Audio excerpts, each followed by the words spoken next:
ఈరోజు friendship day కదా. అవునా? మీ బెస్ట్ ఫ్రెండ్ ఎవరు సార్? ఇంకెవరు? మావోడే. ఏది ప్రూవ్ చేయండి చూద్దాం. మచ్చా, ఇప్పటికిప్పుడు నాకు యాక్సిడెంట్ అయితే ఏం చేస్తావురా? నా ప్రాణాలు ఇచ్చైనా కాపాడుకుంటా మామా. యాక్సిడెంట్ అయితే ఇయ్యాల్సింది ప్రాణాలు కాదు, బ్లడ్. నీ ఫ్రెండ్ బ్లడ్ గ్రూప్ చెప్పా? తెలీదా? సరే ఆయన బ్లడ్ గ్రూప్ ఏందో నువ్వు చెప్పా? అంటే అది ఇదే చివరి అవకాశం, బెస్ట్ ఫ్రెండ్ అని నిరూపించుకో. మచ్చా, ఇప్పటికిప్పుడు నా మీద ఎవరైనా చెయ్యేస్తే ఏం చేస్తావు మచ్చా? గంగమ్మ తల్లి జాతరలో జాట తల నరికినట్టు రప్ప రప్ప నరుకుతా ఒక్కొక్కనే.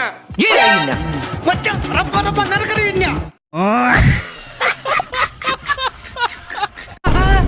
రప్ప రప్ప ఏమి రన్నింగ్ చేస్తున్నాడు చూడు. వాడు కత్తెత్తుకోరాని పోతుండేది. మీరు మారర్రా. చాలా మంది వీళ్ళే మన బెస్ట్ ఫ్రెండ్స్ అనుకుని భ్రమపడుతూ ఉంటారు.